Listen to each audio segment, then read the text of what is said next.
We are live. Hi, everyone. Hi, everybody. Welcome back to Black Prose Book Club, where Black lives, Black books, and Black writers have always mattered.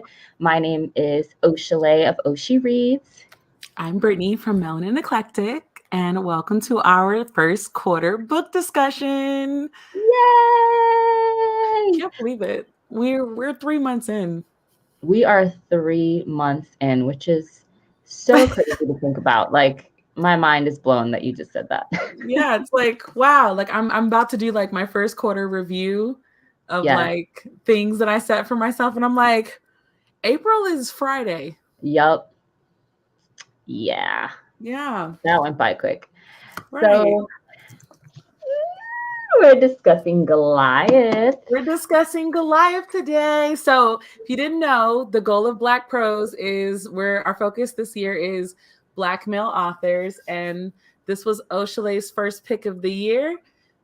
We read Goliath by Tochi Onyebuchi, which is labeled as an adult science fiction novel. But to me, it doesn't read like an adult science fiction. It reads like a literary futuristic novel. So literary futurism is what I'm dubbing it. I don't know if that It exists. almost feels like it's like I can't even. So, like I said earlier, I can't even really agree that it's futurism.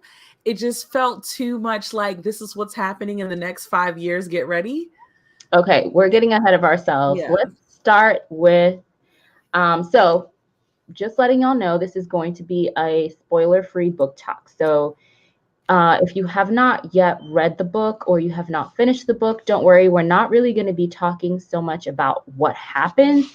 We're going to be focusing this book talk more on talking about themes and then our personal reading experiences. But before we get started, I just wanted to read the dust jacket so that we're all kind of on the same page of what the book is about. So it says, in the 2050s, Earth has begun to empty. Those with the means and the privilege have departed the great cities of the United States for the more comfortable confines of space colonies. Those left behind salvage what they can from the collapsing infrastructure. As they eke out an existence, their neighborhoods are being cannibalized. Brick by brick, their houses are sent to the colonies. What was once a home, now a quaint reminder for the colonists of the world that they wrecked. A primal biblical epic flung into the future, Goliath weaves together disparate narratives, a space dweller looking at New Haven, Connecticut, as a chance to reconnect with his spiraling lover, a group of laborers attempting to renew the promises of Earth's crumbling cities, a journalist attempting to capture the violence of the streets, a marshal trying to solve a kidnapping. So, all these disparate stories and narratives into a richly urgent mosaic about race, class, gentrification, and who is allowed to be the hero of any story. So I actually read the physical book. Many of y'all know that a lot of times with the book club pick, I will listen to the audiobook. But the way the story is told is very much in a lot of voices. There are a lot of characters and they could be speaking at any given time. And so the audiobook narration doesn't really, it's a little confusing when you just listen to audiobook to try to figure out who's speaking and what's happening. So I found that reading the book just made more sense. What about you, Brittany? Yeah, okay, so y'all know I love thinking full cast audiobook. Oh, I'm here. Full cast audiobook was one of the most confusing experiences that I've had in a while. So I had to immediately stop the audiobook and read, a couple, I can't even say chapters because they're not really they're not really chapters. No. Like I didn't even realize we were in parts until we got to the parts. Yep. So for me personally, I felt like uh it was a lot to listen to via audiobook. I felt a little well, not a little. I felt very overwhelmed audiobook and I had to read it so that I could kind of set my own pace, whereas with the audiobook, you jump voices so fast.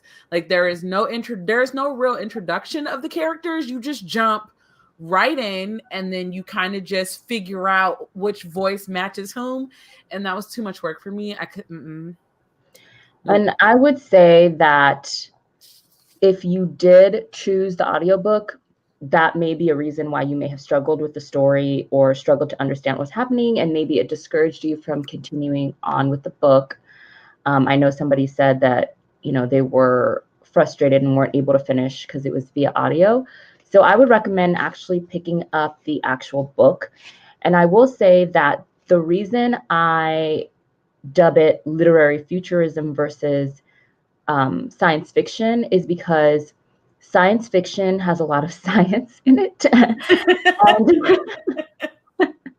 it's not just about the future or, whatever. There's a lot of science involved, a lot of talk about like scientific things, whether that be technology, machinery, or whatever the case may be. There's always a lot of science in science fiction. And science fiction also is very plot driven. It's always about the larger picture of what's going on. And then the characters are kind of like the little vehicles that like take us through the plot. And the reason why I say this is more literary futurism is because it's extremely character driven. Yes. We are meant to like be in these characters' heads and just kind of follow them along through their stories and what's going on. And we jump from character to character to character, from perspective to perspective, from story to story. We could be in the present, we could be in the past. So it's not so much science fiction. It's very character driven, and there isn't really a significant plot that is like a follow through. You know how the plot is kind of like the through line for the entire novel? That doesn't really happen here. So just letting you know, it's very much a character driven story. I can say this from, the sci-fi fantasy lover aspect. If you go into this looking at it like it's supposed to be like sci-fi, I understand why you might have DNF'd, because it's not traditional in any sense. As a person who likes plot, as a person that likes to know, like, what are we fighting for? This book for me was difficult to read because I kept reading, trying to figure out the plot, not really understanding that there wasn't a direct plot. I needed to actually focus on differentiating between the characters and hearing what their story provided to the book rather than trying to find a plot. So if you're like me, and like that's how I prefer to read, that's the kind of books that I enjoy, you will find this book a little difficult. I personally found it difficult to read in that regard because I even kept telling Oshley, I was like, I think I'm like 3/4 of the way through, but like I can't tell you what a plot is because I don't really know. Everybody got something going on. And so just, I say all of that to say, like, this was a very different read for me personally.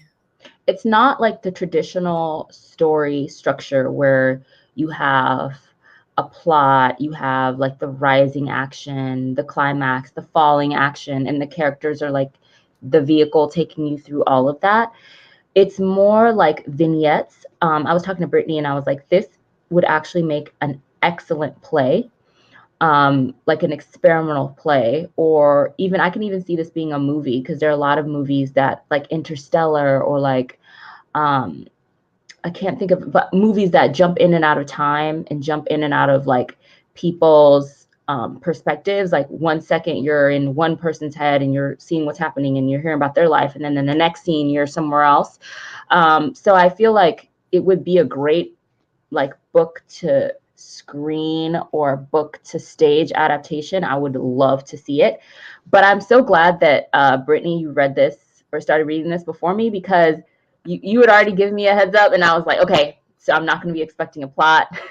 I mean, okay, so like obviously Tochi's like one of my faves. Like I buy all his books and I've never had an issue trying to figure out what the plot was. The plot's like normally given to us. Yes. Like, in the flap. But even in the flap, reading this, you read the flap and then you open the book and you're like, yeah, did I miss the part where we no? Okay, all right. And from the first You want the play? I don't Yes. want that. That sounds so chaotic. I would not You enjoy think? that. I I think it didn't would like be brilliant. I'm one of those people that did not like Interstellar. I was confused. I had to watch It it multiple was times so to fully catch good. on.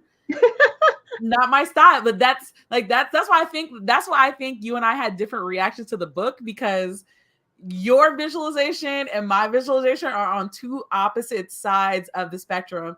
And I was just like, oh, like, I'm glad Yes. that you're seeing this, because I'm like, Yes. And I really, I mean, I completely understand, because if you're going to it thinking that it's a traditional science fiction story and you read The Dust Jacket and you're experiencing, or you're expecting this, I mean, the Goliath is a biblical story, right? About David yeah, and Goliath, about the yeah, giant who was felled by the young boy with the stone, when he was just like a young shepherd boy, versus like the king, the royal army, and all the men that were trying to kill this giant and they couldn't, right? So you're expecting this like retelling, you're expecting this, you're expecting the science in the science fiction, you're expecting this like heavily futuristic story, and you just don't get that. Even, you know, with the space travel involved and everything, it doesn't really go into that at all. So I feel like once you know all these things, you're able to go in with your expectations, like, you know, adjusted a bit. And I also think that this book was about ideas. yeah. It was very theme driven. It was heavy on the theme. So like the themes that it Freeman, mentioned: classism, racism, gentrification, gentrification. um, global warming, Yes. um, just like those four topics were like basically like nailed into your forehead type thing. I finished the book depressed. Yeah, no, like I remember I was reading the little blurbs from authors in the back, and I was also reading reviews. Like I read like the New York Times review, and I read some other reviews, I think Kirkus, and I can't remember who it was. Oh, right here on the freaking cover, Lee Bardugo says Onyebuchi sets fire to the boundary between fiction and reality, riveting, disturbing, and rendered in masterful detail. And I was like, That that's is a perfect description, everything. because I was so freaking depressed. Like, okay, so the stories, like the people in the story. So, like he said, like the Dust Jacket says, there's multiple stories and multiple different people, and so each time you gotta, like, they either told their story that was happening in the present, Yep. or a character went flashback to Yes. like the time before they got to where they are now. And I swear to God, ain't nobody have a happy story. I I was was about to like, say, we're all gonna die. yes. Nothing. And It's you know over. what? I read, I think it was the New York Times review that stated that to them, the story was an exploration of like the commonality of pain and the human experience and the human existence, and how pain is really like the one true thing that connects us all. And I was like, oh my God, that is No, so I'm sad sorry. and bleak. When I read sci-fi fantasy, I am not looking for the kumbaya of pain. Well, that's what I thought was really interesting, because the story is very bleak, and Just I yeah, because the themes are so like well, relatable to what's happening today. it's not even just the themes. It's just that I mean, because we talked about this with Riot Baby too. Tochi has a tendency to write things that are not implausible Right. to actually happen in the real world. So to read a whole book like this in a time that we're in right now, it was too much. It's a I lot. was like this isn't like where we laugh about the people making those pandemic romance novels. Like this was No. depressing, Yes. and just it was too much. Like I read the book, I completed the book for the sake of the book club discussion, but if it had been me just reading like on my own personal time, I would have closed this and set it on my shelf for a later date, Yeah, because I it's too much. did not finish the book, Mm. because I just couldn't. Like it was so bleak. And Brittany and I discussed this. It's actually the kind of book that I love to read. I Yeah, love not to I. read these type of like bleak stories that are very realistic. I love character-driven stories, but I felt myself getting very anxious when I was reading it. I had a lot of anxiety. I've had a lot of like fearfulness and a feeling of hopelessness. And so for me, as a reader who reads as like self-care and reads as an escape, I just couldn't continue on because I just wasn't in the right mental space to finish it. And it's so interesting because it reminded me a lot about two books that we've read in this book club and the reading experiences I had with them, which is the first one is Black Girl Unlimited and the second one is She Would Be King. And in both of those experiences, it was very difficult for me to read it because I just read both of those books at that time because the level of just reality that was in the fiction was really confronting and I just mentally couldn't handle it. And yet I have gone back to both of those books, both Black Girl Unlimited and She Would Be King, and reread them multiple times since then. And they have since become two of my favorite books. And I love them. And it's so interesting because Brittany and I were talking about how like timing is so important when you read a book and like where you are mentally, what you're going through, what you're experiencing can affect like your reading experience, how the book makes you feel, and like sometimes not being ready to read something and having to put it down and come back to it later. Yeah, I also, again, I still wish his publishers would have put this in a different category. I just like when we were told about the book Space Gentrification, it just sounded so much more magical, so much more Fantastical. fantastical in the sense. I just like I can't like I was talking to my mom because my mom always asks me about the books that we're reading, and she's like, "Oh, well, you like that author?" And I was like, "Yeah, I do, but I don't want to read anything else in this category that he chooses to write because it's too much." It's I very prefer real. the mechs and the bombings and all that stuff. Like it was very hard for me to connect to anything in this book because it just one, he did this thing where it just made me even more frustrated to be Black. Yeah.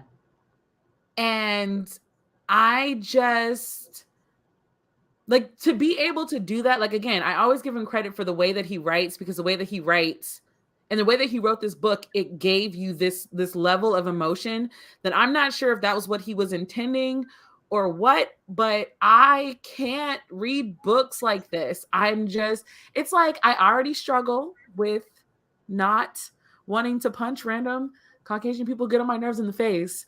And then you give me this book where you give me a future that just seems like we can never win. Yeah.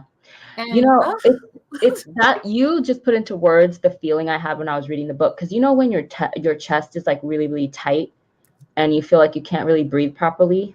yeah. That's literally the feeling I had while I was reading it. And it is that feeling of hopelessness. And it is a futuristic, it's a novel about the future, but the future is horrible and potentially worse than what we are actually experiencing at the And moment. it's not even like dystopian where you're like, oh, like the future is bleak. Like it is such a plausible scenario that it's like Yeah. I like there were multiple times while I was reading this book where I was just like, where are we going with this? Why are And we that choosing was to do you this? searching for the plot, I think. Because in a plot driven story or in a story that's equally like plot and characters, the story is like it's like the characters are the vehicle on the road to a destination. Like the characters are the vehicle, the road is the plot. You're going somewhere. There's like a reason for everything that's happening. And it felt very realistic and very lifelike in the sense of like a lot of times it feels like there is no reason for a lot of these atrocities and the oppression and the racism and the hatred. Like what is the reason? And that's exactly like the level of frustration that we feel in real life about these issues was literally woven into the book. We could feel the frustration, the anger, Yeah. the feeling of No. helplessness.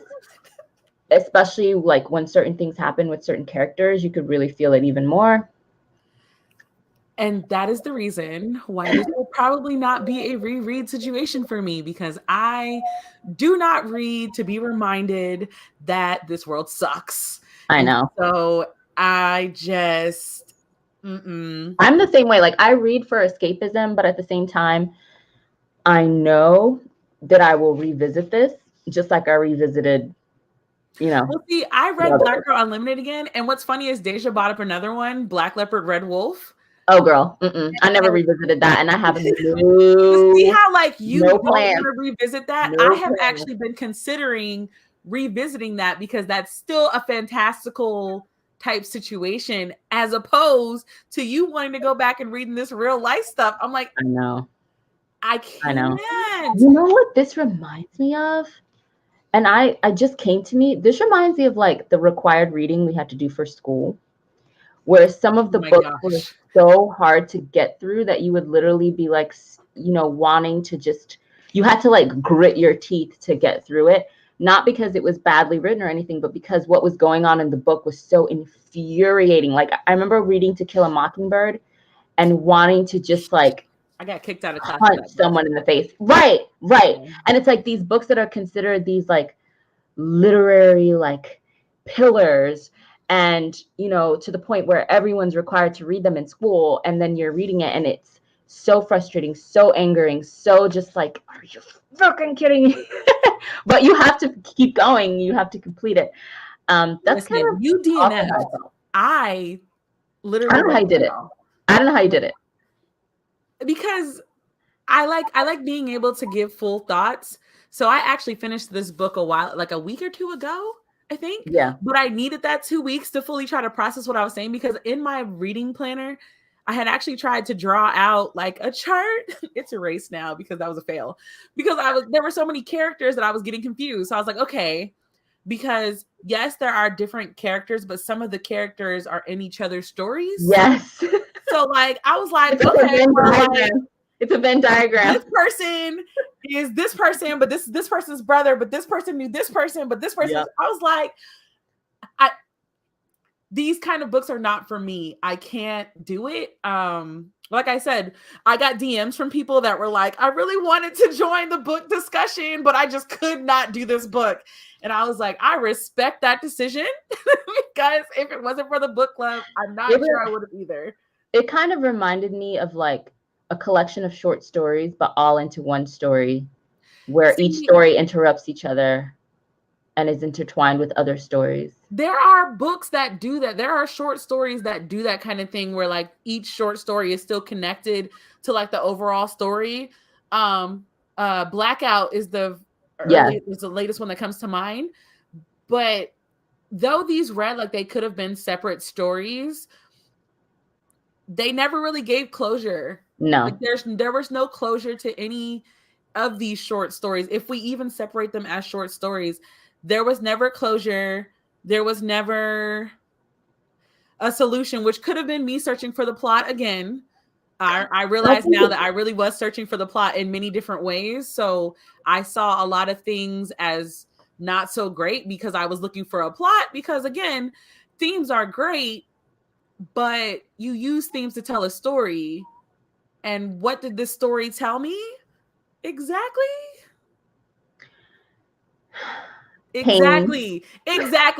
That's my point. The fact that you stopped and paused, that's my point. That should not be a question at the end of the book. I think that this book was an exploration of ideas. And this is how he chose to do that. And I almost think that like the ideas were so big and so intricate and so painful that this is just how it all came out from his brain. And he didn't want to give like a false hope of a resolution or a false hope of like a happy ending, because he didn't see one.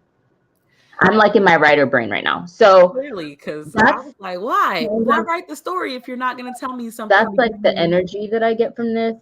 An energy of like, this is an exploration of ideas. These ideas are living right now, are very much possible. I'm going to put it in the future because it's very well possible that this could be our future. I'm going to show you how these characters walk out these ideas and all these painful things that are happening, all these horrible things. And I can't give you hope. I'm sorry. I cannot give you hope, and I cannot give you a plausible conclusion because I don't feel hope right now. And I don't feel a plausible conclusion. Also, like, I would love to ask him this question. When writing this story, so the main overarching theme of this story is that the intersectionality of all the other problems occurs because of gentrification. Yes. So because of gentrification, and no, and it's not the gentrification you're thinking. Like they pulled a straight Wally, left the planet, and then decided, let's pull an Eve and go back to Earth. Like, that's what they did, for anybody that wants a simplified version of it. And so how is it that we have progressed all the way to living in space, but the way that you wrote these stories of these people, it's like we time traveled backwards. Yeah. Instead of time traveling forward. What was the decision? Like, what was the thought process behind that? Because I think that was another reason why I was just so not okay with this book, because it was just like, so let me get this straight. We progress this far, and this is what you're telling me? And I know it's fiction. This is not a nonfiction book. Granted, it read as if somebody was chronicling the stories of people that have passed away in our time. It read like that, and it almost read like it was real life, which again was a whole other discomfort. But I'm like, why was that your decision? Like, I want to ask that question to him so bad. Like, please explain this to me, because that is like this number 2 thing that's bugged me about this book, because it was nauseatingly infuriating. Just for me, that was a part of the realism of like, so we've come this far and we have all these technological advancements to the point where we can live off of Earth and live in space, and yet the core of humanity has not changed. You know, the desire to oppress, the desire to like hate people for inconsequential things like resources, race, all of that is still there. And to some level, it's even worse. And it kind of reminds me of like when we look at politics sometimes, and just like, you know, the ongoing debate about what women should be able to do with their bodies and things of that nature. And we're just like, wow, we're in 2022 and we're still fighting this fight. We're still talking about this. We're still having to pass a bill where Black women can wear their hair however they like at work. And actually didn't even pass it. And didn't even pass it. And then we're trying to confirm the first Black woman judge to the Supreme Court, and we're asking her these asinine questions. You know, it's like it's that's where the realism came in, and that is where the anxiety came in for me, because I was just like, this is so realistic and plausible. I can absolutely see how we have all these amazing advancements to the point where we could literally live off of the planet, but people are still dealing with the same old bullshit. Yeah. And we haven't advanced in the sense of like equality, in the sense of basic humanity and you know, human rights and things that are important like that. Like, of course, I can totally see that being true. And that was part of like the bleakness for me. I was just like, I can't. I think, and then, you know, like, this is my other question. I think because of the realism of this book and the immediate bleakness, because of how close this particular reality feels like it could be happening, my question then becomes like, another question, my number 1 question I want to ask him, why did you make this sci-fi? Like, I get why you made it adult, but why did you make it sci-fi?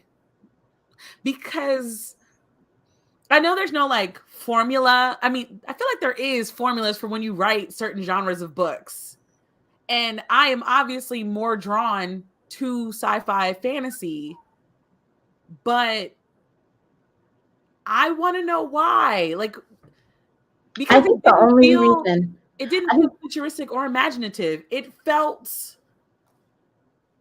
I don't even know the word. It just, the way I look at it is the sci-fi thing is almost like a framing, right? Like, because we talk about outer space and we talk about people returning from space to gentrify what was once a thriving Earth. And to me, it feels more dystopian than sci-fi in some elements. But I think that the sci-fi is just like the frame for it. They're like, we need to put it in a category. It's sci-fi because we're talking about space. We're talking about space travel. We're talking, not really, but and we're talking about these science fiction type elements. So it's sci-fi. That's how I took it, as like it's a marketing tool. And honestly, I feel like when he talked to us about writing this book 2 years ago, he did describe it as sci-fi. He described it as science fiction. And I think that a lot of times something can start out one way, like, okay, I'm going to write this. And I think that this is what it became, but it's already been marketed to your publisher as sci-fi. So they're going to go with it. That would be my guess. Because, from the first draft that he wrote of this to what got published, it may very well have started off more sci-fi. And this is just what it became in its final stages. So, because when he described it to us, he said sci-fi. yeah, when he described it to us, and based on how he described it and the fact that it's sci-fi, and from his previous writing, I envisioned it a certain way, Yeah. which is not really fair to the author while they're writing the book, because it's not like I'm a mind reader and I'm going to know exactly how he's going to write. But because my mind was already set in like, this is what we're reading, like one of the reasons we even picked it was because we don't really do sci-fi in our book club. So that was one of the reasons why we even picked the book. So it's like, didn't get that at all. No. I feel like whenever we chase after a book trying to fulfill something we don't usually do, or that we don't have enough of, it never works out how we think. Every time we try to like fill a criteria, or like, oh, well, last year we did this in this category, let's try to add this category. Every time we do that, it just. So now that we've talked about the themes, I kind of wanted to talk a little bit more about your reading experience reading this versus his other books, because I know you're a huge fan. Okay, 1 second. I'm dead. She's taking a sip because she's trying to gather her thoughts.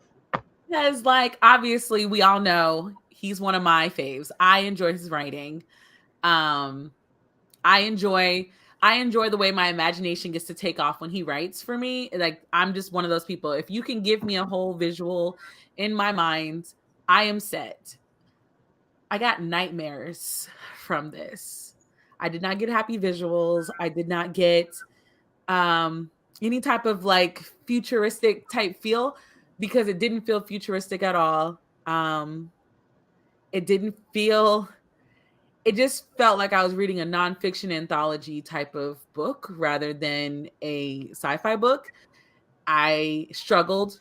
I actually set it up to where I read like, I think it was like 10 pages a day or something like that.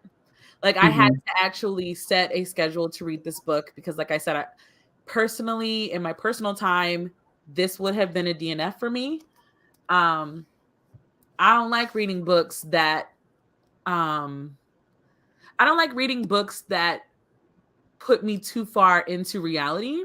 And then the few times that we got a little bit of tech, it was more as a side thought rather than, it was more of a side thought. It was in the background. Yeah, because like, for example, one of his things that he likes to write in his stories are about mechanized, cyberized people. Yes. Which I enjoy as well, because that's one of my favorite things to draw. But it was seen as something that was like, this is the inevitable. But not the inevitable as in like, this is the progression of humanity. It was more like, this is inevitable because we're crap. Yeah. And like, we got to do this because like, otherwise we're going to die. Again, it was very Wall-E. And again, my reading experience was not a very positive one. And I know somebody's going to be like, oh, well, I'm aware that who I enjoy to read, but I'm also very aware to say this is not one of my top reads from Tochi. And if anybody ever asked me if they should read it, my response would probably be no, especially in the current time that we're in. It's interesting because, like, for me, it reminded me a lot of The Warmth of Other Suns. Except it did. The Warmth of Other Suns still felt hopeful in the end, because the Great Migration ended up being like such a positive thing. Yeah, it gave us something to be proud of. Yeah. And that was reality, and it still had like this like ray of light at the end of the tunnel type feeling. You know what? This book made me feel like everything they did for the Great Migration was a waste of time. Yeah. I mean, again, I do think that I will revisit this, and I will say that reading this actually made me very introspective, because it made me realize that with age comes disillusionment. Because I think if I had read this when I was in high school or college or even in my early 20s, I think this would have been one of my favorite reads, and I would have been raving, and I would have been just blown away by how good it was. Because at those stages of my life, I did not understand the full implications of the themes that are being discussed here.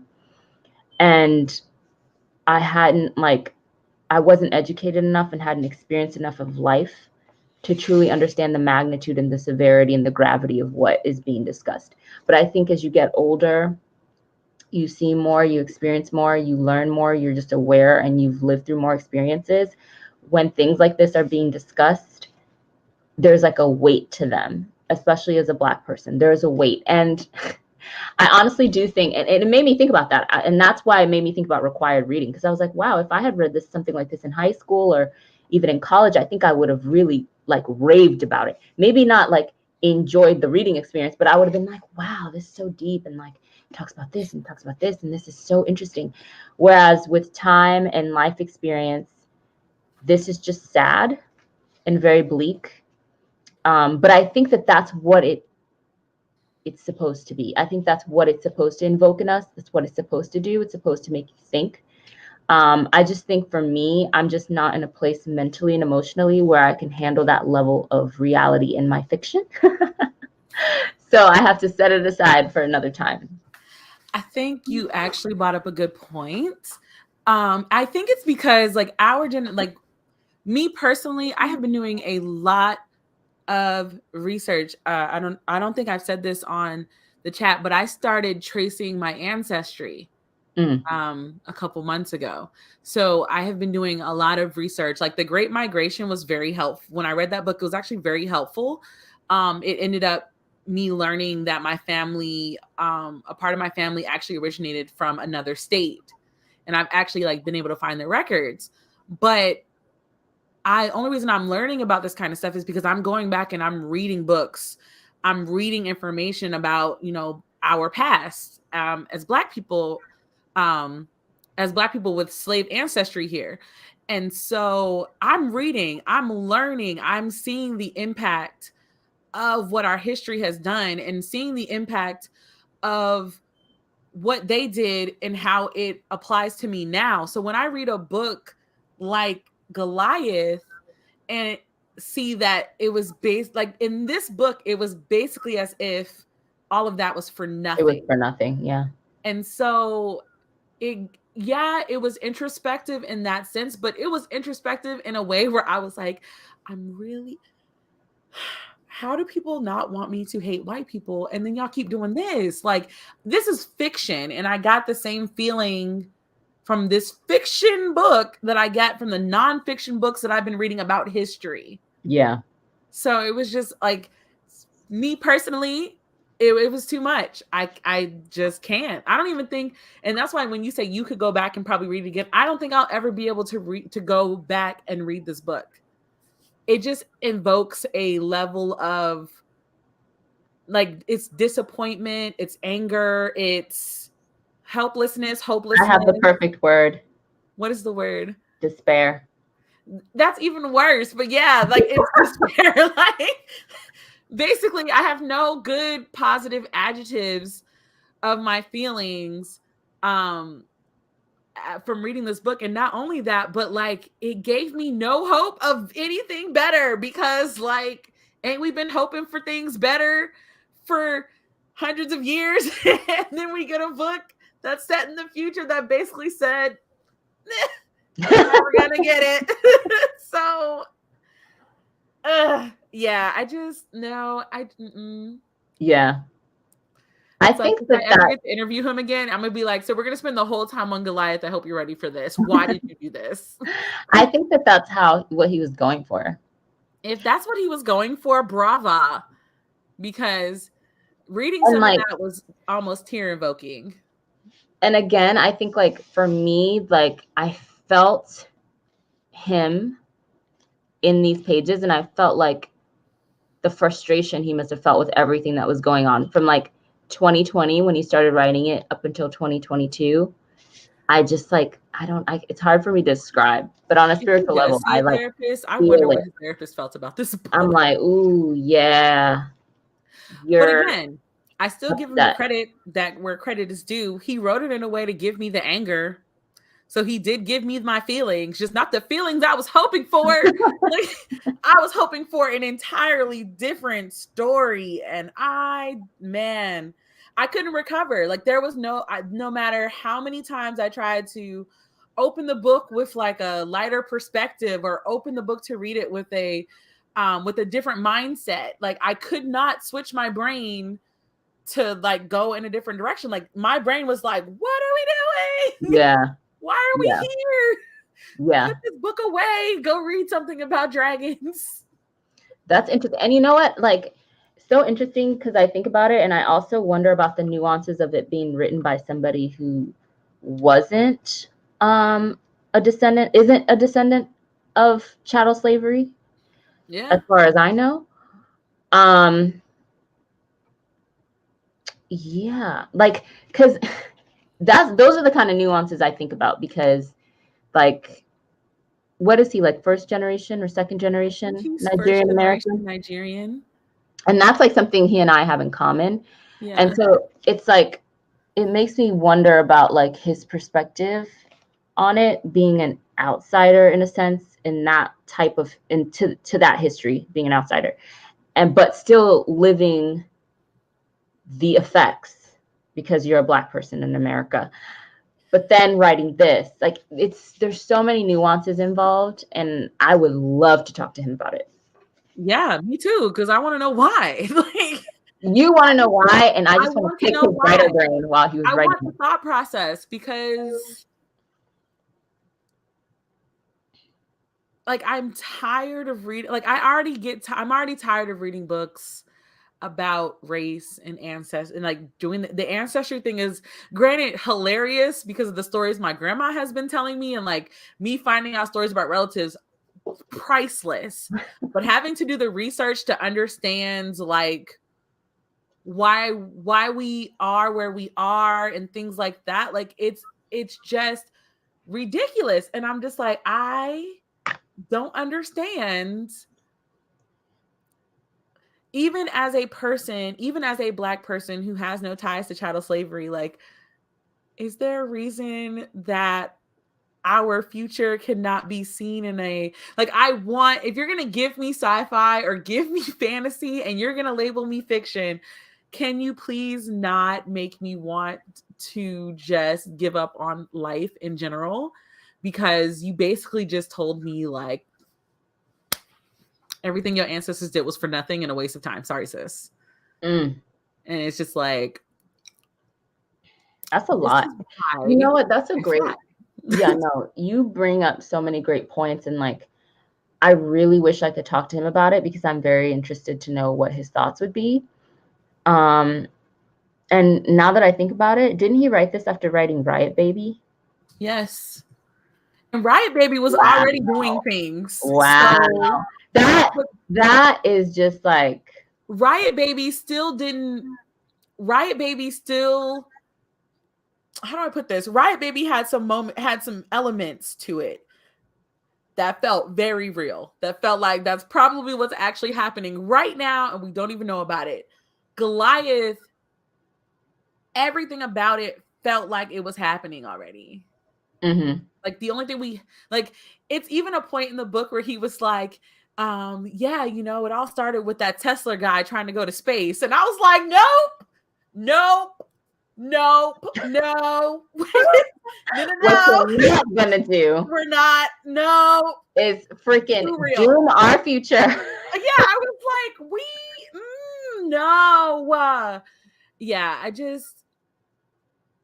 it almost felt like if we were in an alternate reality where things went very, very wrong. I mean, that Goliath is the reality where everything goes wrong. Goliath is the reality where everything goes wrong. It's like, I have lots of emotions when thinking about this book, and I haven't gotten a positive emotion other than finishing the book. So here's my question. What if his purpose was to make you feel like this and was to make you think about these things?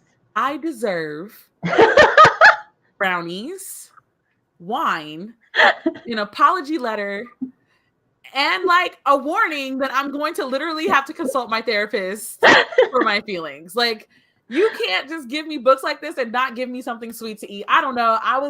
It was at one point in my reading chair, I realized that I was wrapped underneath my blankets, and like I was fully inside my chair. Like I had pushed all the pillows around me and was like cocooned in the chair, like reading this, like, you needed like a sanctuary just to read. Like, I am not okay. Again, I just did not have a good reaction to this book at all. Needless to say, don't ask Brittany to pick books, because the way that I'm going to be like, let's not pick a new book. Let me see what somebody else says about this book first. Will I be depressed when we are done? Yeah, it's like, will I be depressed? No? Okay, well, this could be an option. Yeah, no. I mean, great for discussion, but we're going to wrap up our book talk about Goliath here, and we're going to move into talking about our next book pick. But I will say that we will just say our final thoughts. My final thoughts. That's in the comments. My final thoughts. I think I am going to pick this book up in a year and see how I feel about it. So I'm going to hold on to it and pick it back up in a year and kind of see where I'm at and how I feel. I really do think it's written very well. I'm going to stick with my category of literary futurism. If it's not a thing, it should be. And I'm actually very intrigued to see what he writes next after writing this. Will he go deeper into this kind of literary futurism type direction? Will he actually write true sci-fi? Will he stick with adult? Will he go back to YA? What is he working on now? I'm very, very curious. And I do like the themes that he explored. I would like to see him explore these themes in a more traditional story arc, with a plot for Brittany.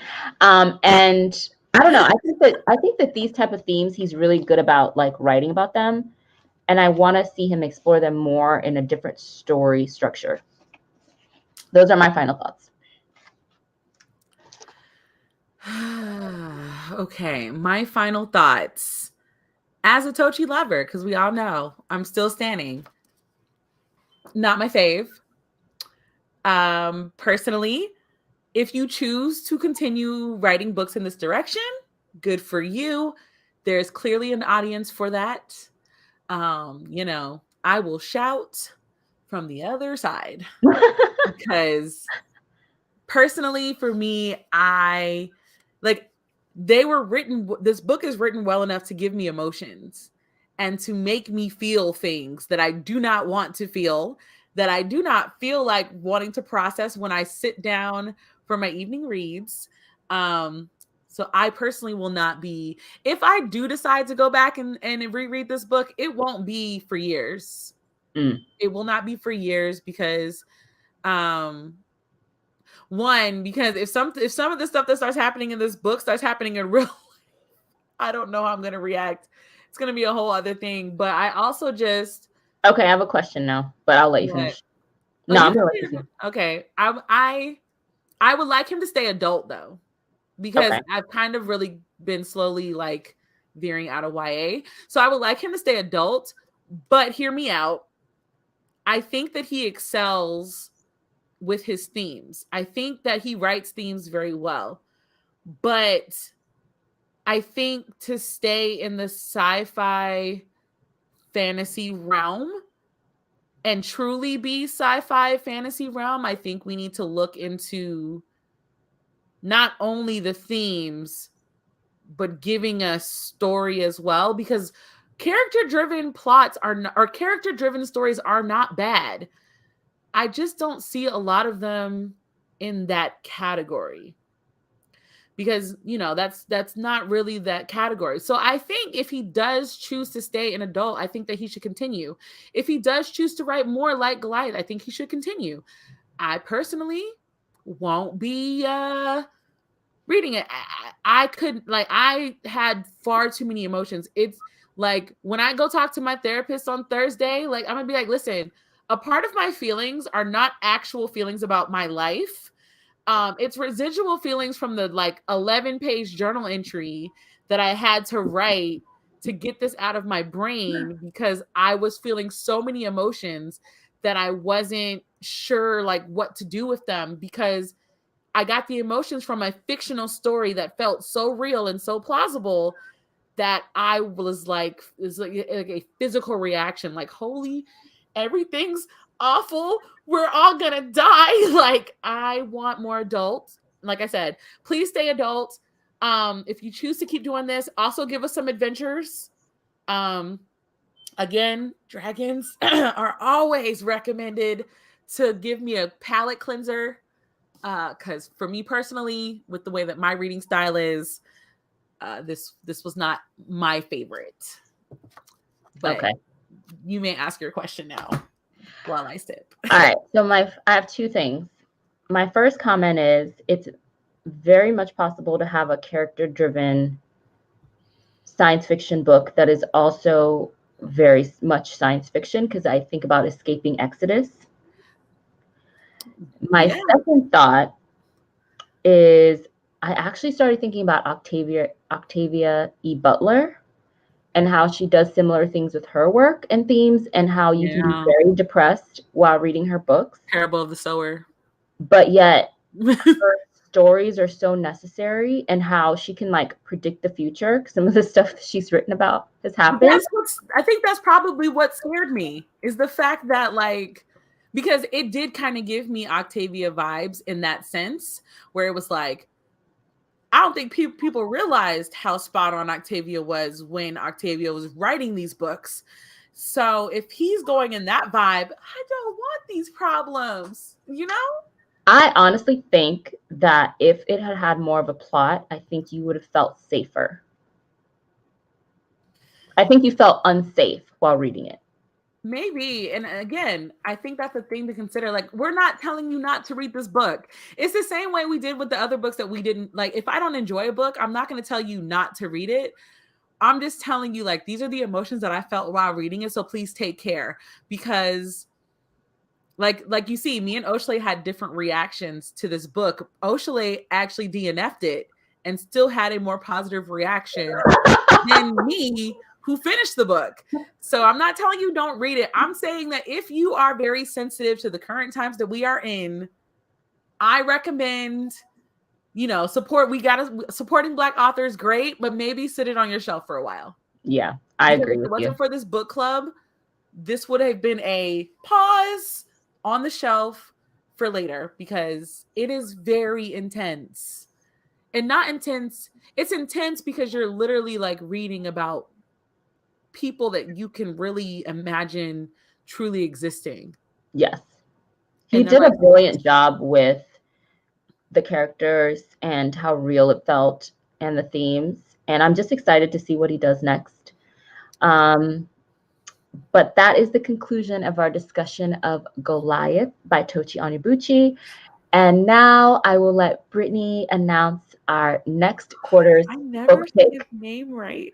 Okay, so next quarter is April, May, and June. So we're going to be having the actual book discussion for this book in June. Now, this is my first pick. It's a book that I meant to read last year and I just could not get to it, or I got to it and then didn't have time. So we're going to be reading Son of the Storm. I'm excited. I can never say his last name. Do you want me to attempt it? Can you please? Because I do not want to butcher. Also, Okay. novelists, please send me messages about how you feel about this book, because I want to read I am going to read the synopsis for this one. This one is adult fantasy. Yes. And it is by, hold on, I pull up his name. Okay. It's by Suyu Davies Okenbawa. Thank you. You're welcome. Like, I write it out phonetically and still jack it up. Don't ask me how. I'm obsessed with this cover. Yeah. The cover is life. For those of you who have not gotten into this one yet, it says, from one of the most exciting new storytellers is an epic fantasy. Son of the Storm is a sweeping tale of violent conquest and forgotten magic set in a world inspired by the pre-colonial empires of West Africa. Everything I love in a fantasy novel. Damn good stuff. Oh, Jen Loynes. Okay, cool. Danso is a clever scholar on the cusp of achieving greatness, only he doesn't want it. Instead, he prefers to chase forbidden stories about what lies outside the city walls. The Basai elite claim there is nothing of interest. The city's immigrants are sworn to secrecy, but when Danso stumbles across a warrior wielding magic that shouldn't exist, he's put on a collision course with Boss's darkest secrets. Drawn into the city's hidden history, he sets out on a journey beyond its borders, and the chaos left in the wake of his discovery threatens to destroy the empire. I love a good hero's journey adventurer story. Also, yes, the sequel does come out this year. It's called Warrior of the Wind. I'm really torn between actually reading the book and getting the audiobook. I was gifted the audiobook on audio. I was gifted the audiobook on Audible last year. Did you get reads well? Yeah. But I want to. I think I've kind of really been enjoying sitting in my chair, like, with my books lately. And this one is a chunker. So if you're one of those people, like with me, with a big, thick fantasy book, I know you're supposed to read it in, like, a couple weeks. I will blow past that book. But it's been moved to 2023 according to Deja. Read Love Listen said that she did a hybrid reading. But yeah, Son of the Storm came out last year. I think the paperback version is already out.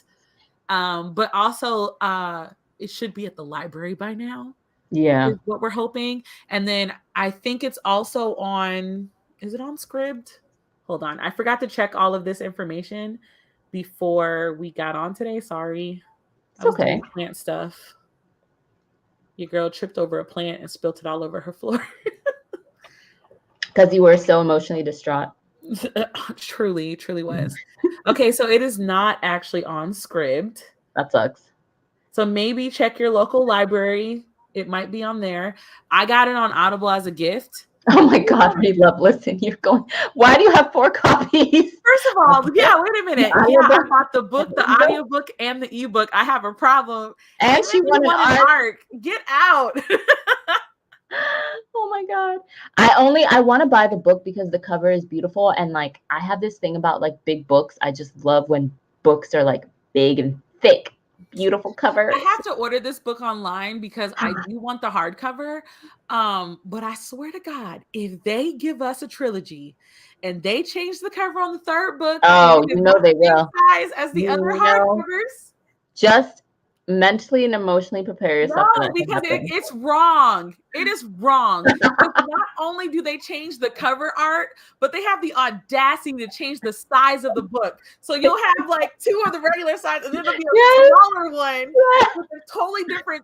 Every time. Wrong. Every time. It is just ghetto. I've gotten used to it. unless a book is like a huge major bestseller and they don't dare change the cover in the middle of a series, I've just gotten used to it. Yeah, it's not fair. So it's like I want to buy the books now, but I'm afraid to buy the book because I'm like, what if I buy these first two books and then they come out with the third one and my shelf gonna look janky and uneven and I can't do this. I have given away books just to go rebuy the books. I've done and it match too. the sizes. I've done it too. And I'm like, Yeah. I can't. But because yes, it just bothers you when you look at yourself. You're just bothered. me. It shouldn't bother me. It's not that big a deal, and the author deserves it. I've heard a lot of accolades about this book, so I'm actually very excited. I'm so excited. Also, a reminder: Throwback-a-thon is coming. April we know 4th. we did not post a video. Look, we had technical difficulties, and not only that, we were both at work when these technical difficulties arose, and we were like, you know what? That is just God telling us not to post this video. Yes, basically. So, and we're thinking about making Throwback-a-thon a lot more virtual this year, in the sense that like we're going to be very active online, and we're going to post our TBRs too, so that you can kind of see what books we picked for each prompt. And yeah, so we're just going to be interacting way more online. Although we do a fair amount, but I will post all of that stuff in the community page. So like if you want to like download it to like your planners and stuff, like I have it formatted to where if you print it on like your Sprocket, it should take up the whole page. So we have that formatted. And then also, obviously, if you check out our Instagram, all of the information will be on there. We also this year did something very different than our previous years. We actually gave you the list of IG prompts for the ones where we're actually asking you guys to post something on your own Instagrams. So if you are somebody who likes to plan out ahead of time, you can go ahead and snap all those photos. For those of you who also don't know, if you use your desktop computer and if you type in Creator Studio for Facebook, you can actually schedule all of your Instagram posts for free. Yes, you can. Just an FYI, because that's how Throwback-a-thon is going to get scheduled. Like all the posts are going to be pre-scheduled by the end of, I think, next week. And so just a heads up, we do have other prompts for you guys, but they are prompts more for just like leaving comments on our Instagram. So if you could follow us on Instagram at Black Pros Book Club, that would be greatly appreciated. Also, is our time up, big guy? Because he looks very over it. They always come and get me when they're like, you've been here, leave. Like, not the side eye. I can't. I wasn't ready. He was like, I don't understand why this is funny to you. Thank you so much for joining us. We'll also see you on Thursday. Yes, I realized I forgot to cancel the little things. This Thursday, we are talking about the animes. Oh, no, I'm sorry. Wednesday. We're switching it this week to Wednesday because we have obligations on Thursday. So Wednesday night, 7 p.m. Eastern Standard Time, we're coming back because Oshlay's been watching some first episodes of some animes and she's got thoughts. I've got a lot of thoughts. And so, yeah, we'll be seeing you guys Wednesday this week. And I'll be posting that announcement on Instagram again. And you should be able to see it, pop up on YouTube soon. But yeah, I think that's all of the announcements for today. Yep. Thank you guys so much for coming. Thank you so much. Sessions. Don't forget to give this stream a like, and don't forget to follow us if you're not, and to share. If you would like to support us on Patreon, you can do that. And we would very much appreciate your support. And we will see you on Wednesday. Bye. Bye. Bye.